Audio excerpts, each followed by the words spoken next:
Recibimos ahora en la Patria de las Moscas a nuestra compañera Raquel Paso Basualdo para la columna Consumo Cuidado, y hoy el consumo cultural que nos ocupa es el peronismo. Que vaya si no es un consumo no solo político sino también cultural en cuanto a, por ejemplo, la mística y la liturgia, ¿no? Que se repite. ¿Cómo le va? Exactamente, muy contenta de reencontrarme aquí en estos micrófonos con el señor Pablo Daniel Ovín y con todos quienes integran este equipo de la Patria de las Moscas y con los oyentes, Sí. porque no nos vimos por un tiempo estas temperaturas extremas que tiene la gran parte de la población, vasta cantidad de la población resfriada, me han mantenido un poco de los micrófonos, pero bueno, ya estamos reencontrándonos. Muy vasta la población y basta de temperaturas extremas también, podemos decir. Bueno, enriquece ese programa, Raque, el aire, obviamente, pero también el grupo humano. Vos llegás y todos te empiezan a contar todo lo que vieron de lo que vos recomendaste y todo lo que no vieron de lo que vos recomendaste que no veamos. Me pone muy contenta. Realmente los Raque y distintas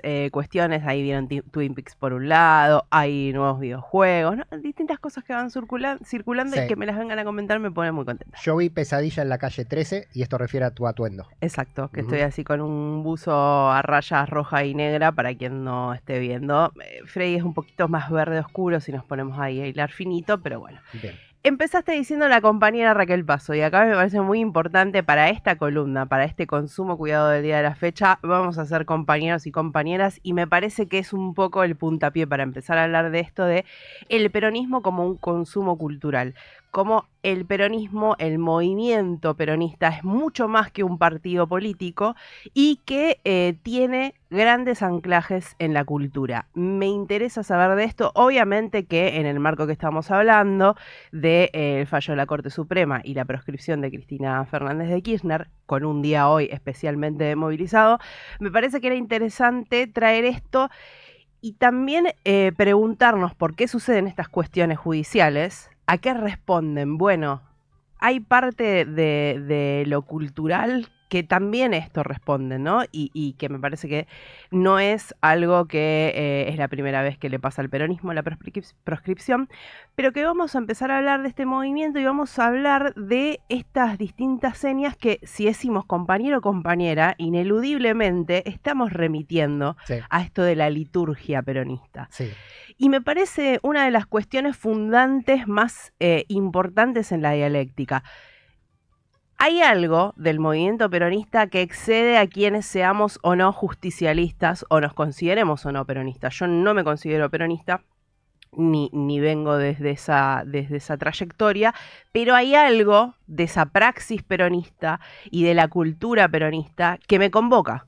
Y que me parece que convoca un montón de personas y que responde también a la convocatoria que en algún momento tuvo el kirchnerismo, que supo agarrar esas banderas del peronismo. Sí. Y hay algo ahí, hay un contrato en esta sociedad que, bueno, hay distintas fisuras, pero me parece que vemos nuevamente que el peronismo siempre está surgiendo. Y me parece ahí una de las cuestiones más culturalmente arraigadas. Digo, si queremos hablar del radicalismo, que es otro de los partidos tradicionales de nuestro país, no sé si podríamos hacer una columna igual.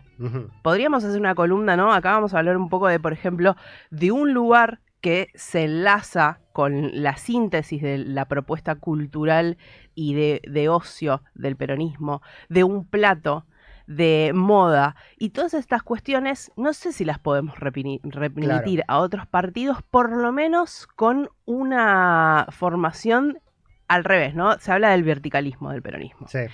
Yo te diría, Raque, si hubiéramos hablado del radicalismo, yo hubiera arrancado diciendo, está con nosotros la correligionaria Raquel Paso Basualdo, y se acaba la columna ahí mismo, me parece. Y la marcha radical y poco más.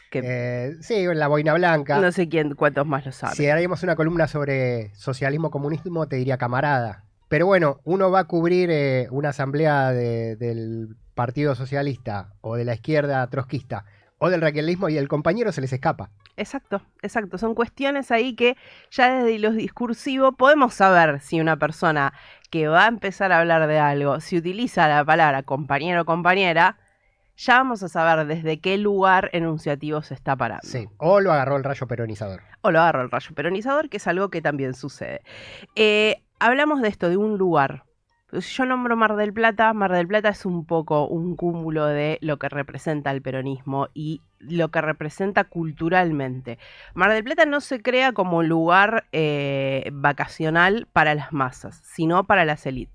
Era una cuestión de una consagración social que las élites ricas dijeran: tengo una quinta en Mar del Plata, tengo una estancia en Mar del Plata y me voy a pasar el verano allí. Quienes, por ejemplo, en algún momento no podían, igualmente decían: no voy a estar, estoy en mi quinta en Mar del Plata, por más que no estuvieran, porque no podían dejar de hacer eso, era algo que debía suceder. Y a partir de ahí empieza a haber un camino de este ascenso social, la posibilidad de, si ibas al colegio, Nacional Buenos Aires, por ejemplo, en esa época, y te iba bien, era un premio ir a vacacionar a Mar del Plata. Como el viaje de egresados a Bariloche posterior. Exactamente. En ese inicio, en Mar del Plata, hay un intendente que es socialista y que lleva a cabo un montón de cuestiones que tienen que ver. Pero acá está la inteligencia del peronismo, y eso no lo puede discutir nadie, que es que Perón, cuando hace la apertura del Festival de Cine de Mar del Plata, dice: yo hace 10 años vine acá y esto era un lugar para las élites. No era tan así. Ya esta transformación y este corrimiento de las élites, y con la construcción del hotel provincial y del casino, empieza a surgir como un lugar vacacional para el movimiento obrero, que hasta ese momento había mucha gente que ni siquiera sabía lo que era vacaciones. Había personas que sí tenían una tradición de, por ahí venían de los metalúrgicos y de otros sectores en los que ya había una ampliación de derechos, pero la gran masa asalariada no sabía lo que eran las vacaciones, y había que transformar ese pensamiento, porque todavía no estaban acostumbrados a decir: sí, este trabajo que yo hago todos los días merece una contrapartida, que es el ocio y un momento para poder relajarme. Sí, claro, y además la clase trabajadora empezó a tener acceso a tener un autito, las familias. El dicho "la mar en coche" viene de irse a Mar del Plata en auto, que era primero solo para los ricos que tenían auto y podían tener su lugar en Mar del Plata, y después con el ascenso social empezó a ser de todos y de todas. Y acá viene un poco de también esto de la cultura peronista, que me parece que es muy inteligente, que es: quizás hay cosas que ya estaban sucediendo, ¿no? Digo, una de las otras cuestiones que tienen que ver con la política, ¿no? Tiene que ver con el voto femenino. El peronismo se lo endilga, toma eso como una bandera cuando era un movimiento que ya venía. Pero ¿cuál es la inteligencia del peronismo y de capitalizarlo culturalmente?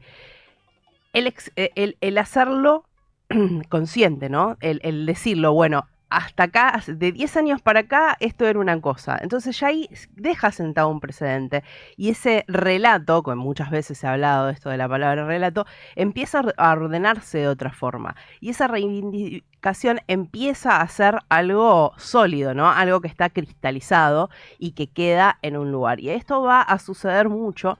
Y aunque otros movimientos políticos intenten hacerlos, no les va a salir tan bien como al peronismo le sale. Me gusta ese dato, ese punto. Por ejemplo, la asignación universal por hijo. Durante 10 años la pidió a gritos Elisa Carrió. Exacto. La tomó Cristina y la convirtió en una ley, en una realidad, y Carrió se puso en contra. Sí, y ahí pasó a ser un símbolo de otra cosa, ¿no? Y acá hay otra cuestión que tiene que ver con la cultura peronista, que muchas veces se empieza a definir por el antiperonismo, ¿no? Este discurso de las élites de cuando estaban en Mar del Plata y empiezan a ver que empieza a haber otro tipo de gente a las cuales ellos no querían compartir esos lugares de vacación, sino gente que toma mate en la playa, que toma mate y come sanguchitos. Exacto. Entonces ahí empieza a ver como ese malestar de este lugar que fue cedido, de este lugar que fue perdido, y me parece que siempre el movimiento peronista y la cuestión peronista tiene la inteligencia de saber interpretar esas señas que muchas veces también a lo largo de nuestra historia se van entrelazando con lo que es el ser argentino. El ser argentino, la idea de nuestra cultura, de nuestra identidad como una identidad que busca el ascenso, ¿no? Que busca la mejora y progresar por medio del trabajo, porque mucho se habla sobre los argentinos, argentinas, argentines y distintas características, pero hay algo que está bastante es bastante consciente y que en el mundo se habla que es de nuestra forma de trabajar, de no importa qué herramientas tengamos, las cosas se van a llevar adelante, y que me parece que muchas veces también desde el antiperonismo y de los discursos antipopulares, esto de agarrar la pala, de intentar armar como una cuestión de el vago y demás, en realidad es una respuesta a algo que sabemos que es todo lo contrario en Claro. el día a día. Entonces, el antiperonismo también va a definir muchas cosas, y lo que va a hacer inteligente el peronismo es decir, este elemento que lo reconocen tan fuertemente conmigo como algo negativo, lo voy a hacer bandera y lo voy a resignificar, lo voy a nutrir un poco de un contenido de esta de reivindicación. Digo, cuando en los movimientos LGTBIQ+, empezamos a hablar de, por ejemplo, de la palabra puto como algo como reivindicarlo, no como un estigma, sino como hacerme de esa palabra, o puto puta, ¿no? Cuando hablamos de los trabajadores sexuales y demás, que empezaron a agarrar esa palabra y reivindicarla. Bueno, el peronismo tiene eso, ¿no? De tomarte esto de los cabecitas negras, se hablaba en esa época, y algo que era señalado como forma despectiva, lo toman desde el discurso peronista y lo empiezan a utilizar como una forma de identificación. Sí. Eso que vos pensás, eso que todo el tiempo te dijeron, sos un cabecita de nena, ¿no? Bueno, te sentís reflejado en eso y decís, este es el movimiento que me permite acceder a lo que yo creía que hasta ahora no merecía. Sí, una palabra maravillosa que además es poética, los descamisados, que nombra Eva Perón, ¿no? Que los vuelve un sujeto político. Exacto, y ahí también vemos algo que no está dirigido, no está marcado, es una reacción popular, ¿no? Que sabemos esto del 17 de octubre, la masa asalariada, los obreros, los movimientos que no, en el movimiento obrero que todavía no encontraba un cauce, y que también hay algo de la cultura peronista que desde el vamos discute consigo misma, ¿no? Y entra en contradicción y entra en tensión. En la cultura peronista y en el ser peronista hay una contradicción propia que se vive, que es esta gran masa de trabajadores, trabajadoras, que de repente se veían reconocidos en la figura de un militar, y que no esperaban que la figura de un militar fuera quien fuera a representarlos. Recordemos que también gran parte de ese movimiento, del movimiento trabajador en nuestro país, tiene que ver con la herencia anarquista, comunista, de toda la reivindicación de derechos que venían haciendo, digamos, impulsada por distintos migrantes que traían esas ideas, y que no estaban tan de acuerdo con que un militar llevara adelante esto. Pero hay algo que en esa contradicción, en ese no sabemos si, en ese momento cuando es llevado preso, las masas se ponen en camino. Y ahí hay una reacción que nadie puede medir. Nadie dijo desde el movimiento que se estaba formando, vamos a mojar los pies en la fuente, vamos a desabrocharnos las camisas. Al contrario, lo que pasaba, y de hecho en ese momento había distintas reglas, ¿no? En las cuales vos no podías ir, por ejemplo, a tu lugar de trabajo con algo que no fuera un traje. Claro. Para ir al centro había que ponerse zapatos. Para ir al centro había que ponerse zapatos, había que ponerse camisa. Entonces ya esa apertura de camisa, ¿no? Los descamisados ya empieza a tomar esos elementos que reconocen, y que obviamente después hay toda una iconografía, desde el propio peronismo se intenta tomar eso, se toma también la imagen de todo lo que tiene que ver con la Unión Soviética, ese tipo de imágenes, lo que después va a ser la Unión Soviética. Toda esa estética entra en juego y empieza a trabajar. Hay otros elementos que tienen que ver con la cultura peronista. Por ejemplo, si yo digo un plato que coman los radicales, un plato que coman los libertarios, no se relaciona mucho. Sí. En cambio, del peronismo hay muchos. Claro, los menemistas comían sushi con champán. Sí, sushi con sushi champán era de la Rúa. Antonito de la Rúa, Pizza el grupo con champán. Sushi. Pizza con champán eran los 90. Que también son parte del peronismo, digo. Toda esa estética de los 90, de una serie de ministras y de funcionarias, del rubio y demás, respondía a un montón de cuestiones y tenía que ver. Ahí tiene que ver también como las estéticas de una misma cultura van cambiando a lo largo del tiempo y lo que van reflejando. Pero encima, de platos, platos así que tienen que ver. Hay uno que está muy relacionado con el peronismo, que tiene que ver con el pastel de papas, Ajá. que era el plato preferido de Perón. Dicen que comía mucho esto en el exilio, con pasas de uva. Esto, bueno, puede suscitar algún tipo de enfrentamientos. ¿Y que de dónde viene esta receta? ¿Por qué el pastel de papas se unía tanto? Bueno, estaba en un recetario que había armado el Ministerio de Asuntos Agrarios, que se llamaba La Papa, este recetario, en el cual lo que se promovía era justamente el consumo de la papa, teniendo en cuenta que el consumo de carne había que todavía trabajarlo y había que ir aumentándolo. Entonces, en un contexto que la carne aumentaba, había que difundir el uso de la papa. Se hace un recetario, en ese recetario está el pastel de papa y a partir de ahí toma una fuerza distinta. Y después hay otro plato que es el choripán, Claro. que ni siquiera es plato, que es Se come de parado y de paso. exacto, es algo que se puede utilizar y que es algo también muy agarrado por la oposición, por lo contrario al peronismo, por el antiperonismo, para simplificar en el choripán un elemento del mal, ¿no? Esto de, bueno, porque para hacer el choripán hay un montón de cuestiones que tienen que ver, ¿no? La parrilla, el humo, el ruido, hay algo que Sí. La reunión, lo gregario, porque uno no se hace un choripán para sí mismo en la parrilla de casa. El choripán es compartido. Claro, no podés comer alguna persona lo hará, pero no es algo que te vayas a prender una hornalla Sí. para hacer un choripán para vos. Si te comes un choripán vos solo en tu casa, sos un gorila. Capaz que los gorilas lo hacen, habría Claro, que preguntar. escondidos. El choripán tiene esto es un poco parte de la liturgia, ¿no? Si sería el equivalente a la hostia, el choripán para Claro, el peronismo. totalmente. Esto de compartirlo y que no sé si se recuerdan, pero también se instaló este término, ¿se acuerdan cuando se hablaba de choriplaneros, ¿no? De al acto por el choripán y la coca. Todas cuestiones que tienen que ver con, en vez de decir, bueno, este es un plato que se utiliza y es fácil de comer porque no necesitas más que la mano, el pan va a absorber todos los jugos del chorizo, Sí. se intentó ahí poner un poco de estigma sobre el choripán. Bueno, el sábado a la noche la policía de Jorge Macri fue a sacar las parrillitas de la puerta de la casa de Cristina, las que hacían los choris. El domingo volvieron. Y sí, y van a seguir volviendo porque van a seguir apareciendo, ¿no?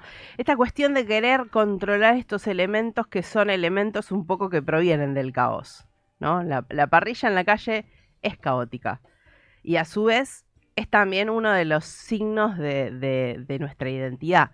Digo, el choripán, el asado, están atados con lo que es ser argentino. Y Sí. lo digo como vegetariana. Sí, sí, Hoy estoy en contra de todo sí. lo que soy, vamos a hablar de esta Claro, bueno, es que son contradicciones que vos bien dijiste que nos contienen a todos y a todas. La parrilla, en la obra en construcción, los obreros tirando 2 cachos de carne a la parrilla en los 45 minutos que tienen entre ladrillo y ladrillo, entre fratacho y fratacho. Es más peronista que eso, no hay. Exacto, bueno, y esto del compartir, ¿no? Y de entender que la persona que está trabajando tiene que comer. Y hay algo ahí de poder reivindicarlo y decir, bueno, en vez de comer algo que traigo de un tupper de mi casa, tirar la parrillita ahí, es algo que evidentemente el peronismo sabe leer muy bien y sabe agregar ese elemento a su identidad.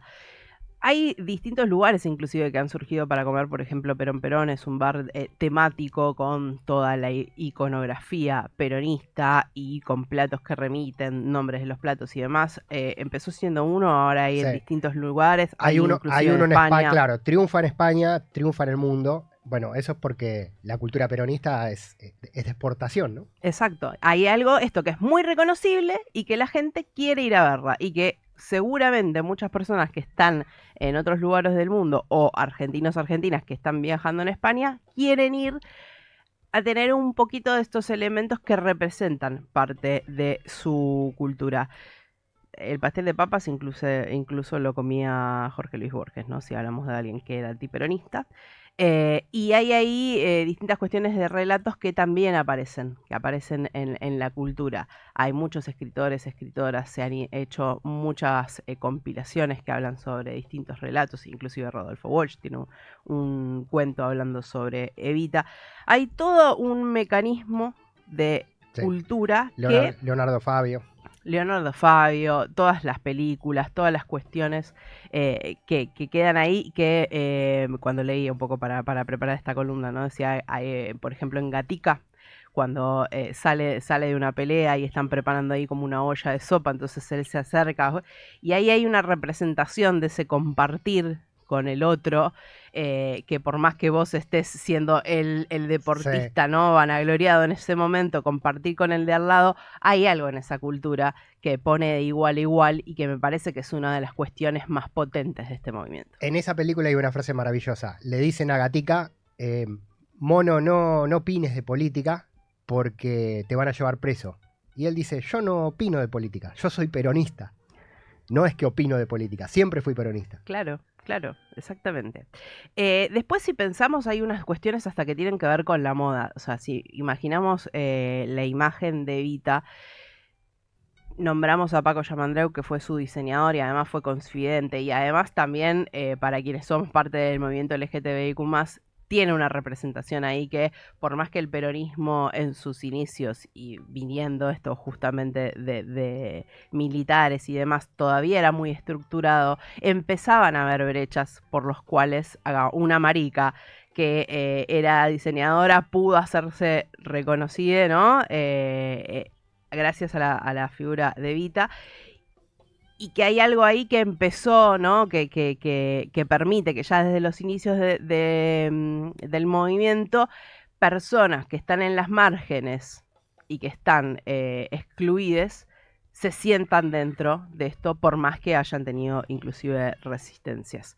Y esto acá, mi hermana cuando era chiquita quería ir a ver el vestido de Evita, hubo que ir al museo y que viera el video porque había algo, el vestido, porque había algo que le despertaba, que por más que ella no sabía todavía lo que era ser peronista o lo que era el peronismo o si quería hacerlo, esa imagen le remitía a ella querer ir a verla, ¿no? Y digo, no sé si somos conscientes de todo ese desarrollo cultural y de moda, porque, bueno, después inclusive hubo una pelea interna entre Paco Yamandreu y Evita porque ella empezó a usar cosas de Dior, por ejemplo, pero hay algo de esa estética de querer tener un diseñador nacional que la distancia hasta el momento de lo que se hacía en otros lugares. Sí, da para ampliar la columna en otra oportunidad porque si hay peronismo hay antiperonismo, si hay cultura hay contracultura, o hay una batalla cultural por destruir esa identidad y no se puede, ¿no? Está claro que no se puede. Y hoy arrancamos el programa, Raque, con voces de nuestros compañeros y compañeras en la calle y decíamos, hay un símbolo acá que también es muy de la cultura peronista, que es el balcón.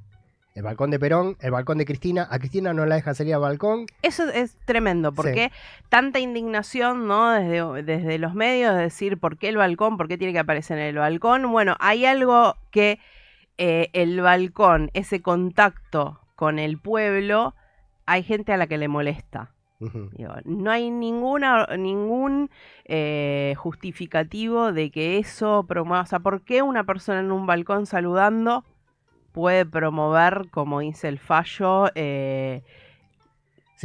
complicaciones en el barrio? Sí, totalmente. Bueno, es un hecho político, evidentemente. Lo que sí les dejo para tarea es pensar qué cuestiones, y acá hablando del peronismo, pero propiamente del kirchnerismo, hay un montón de elementos que no serían posibles de reconocer en lo cultural del último tiempo si no fuera de la mano del kirchnerismo. Esto de, por más que Karina Milei se haga llamar el jefe, eso proviene de decirle la jefa a Cristina. Y eso es algo que no dijo Cristina, hola, a partir de ahora díganme la jefa. Eso es algo que viene al revés.